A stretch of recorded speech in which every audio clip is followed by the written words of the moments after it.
Isang resolusyon ang inihain sa Senado para imbestigahan ang pagguho sa ginagawang gusali sa Pampanga. Itinigil na ang search and rescue operation na hindi matanggap ng mga kaanak ng mga nawawalang biktima. Saksi si Marizo Mali.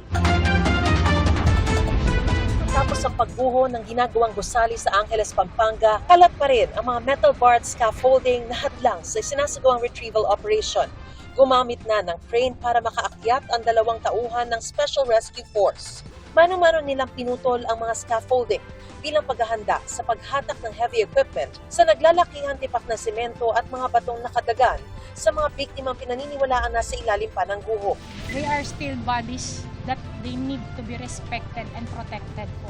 Magiging cautious pa rin po tayo sa paglalabas sa kanila. Bibigyan po muna natin ng opportunity na yung pong heavy equipment makagalaw.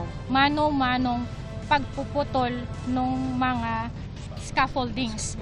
Bago mag-alas 8:30 kagabi, itinigil na ang search and rescue operation. Yan ay matapos makita sa final testing gamit ang life locator ng Pasig City LGU na wala ng signs of life sa mga apektadong bahagi.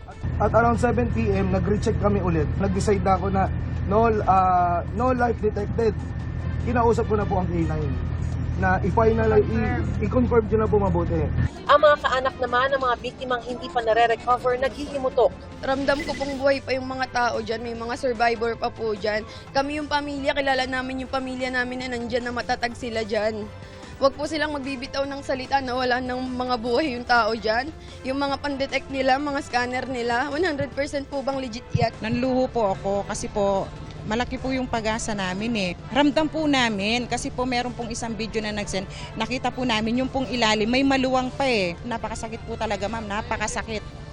Desisyon nila, buhay ng mga patay. Sa ngayon, retrieval and clearing operations na ang ginagawa ng mga otoridad. Paliwanag ng mga otoridad, hindi lang ito desisyon ng iilang tao, kundi consensus ng mga eksperto. Hindi po kami sumuko. Actually, yung last signs of life na binabanggit po namin, lahat po kami noon nagpe-pray sana positive. Kasi bilang responder po, kami po hindi din po masarap sa pakiramdam yung parang pakiramdam namin hindi namin nagawa yung part namin. But it is very fulfilling as a responder na makapag-save kami ng life. Bukod sa rescue radar o yung life locator, katuwang din ng mga rescuer ang K9 units na hindi na rin rumiresponde sa dating nakikitaan ng signs of life. Nasa ground zero na rin ang blueprint at lahat ng dokumento ng gumuhong gusali para sa retrieval operation. Sa gitna ng operasyon, isang aso ang nasagip mula sa gumuhong gusali na pinaniniwala ang alaga ng foreman. Kasalukuyan ito minomonitor ng City Veterinary Office. Tiniyak nilang bibigyan nila ng sapat na atensyon at vitamins ang aso para matiyak ang recovery.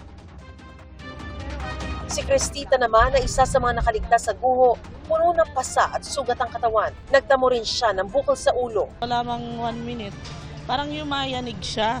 Parang ang lakas, akala nga namin lindol eh. Pag tingala nga namin, nakita nga namin na pababa na yung Kaya pag sabi nung natakbo, tumakbo na kami. Ayon kay Angeles, Pampanga PIO Chief J. Palayo IV, nasa 16 na individual pa rin ang nawawala. Hindi pa rin talaga natin definitely matukoy kung ilan talaga yung na-trap sa loob. Nag-base pa rin tayo dun sa initial na binigay na listahan ng mga personnel from the site engineer. Ito po yung parang ginagawang basihan para sa payroll ng mga construction workers na naka-duty sa mga araw na yun. Sa ngayon, hindi pa raw nakikipag-ugnayan sa kanilang may-ari o contractor ng gumuhong gusali. Panawagan niya sa mga ito. Show up and cooperate with the authorities. If negligence caused this tragedy, those responsible must answer. The families of the victims deserve answers.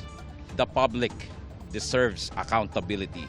Nananawagan din ang mga kamag-anak ng mga nasabing biktima sa may-ari ng gumuhong gusali. Sana po magkaroon man lang po siya ng kahit konting konsensya. Sinisikap pa rin naming makuha ang panik ng contractor ng gusali. Nagpaabot naman ang tulong pinansyal ng DSWD para sa mga nakaligtas sa guho, pati na rin sa mga kamag-anak ng mga nasawi.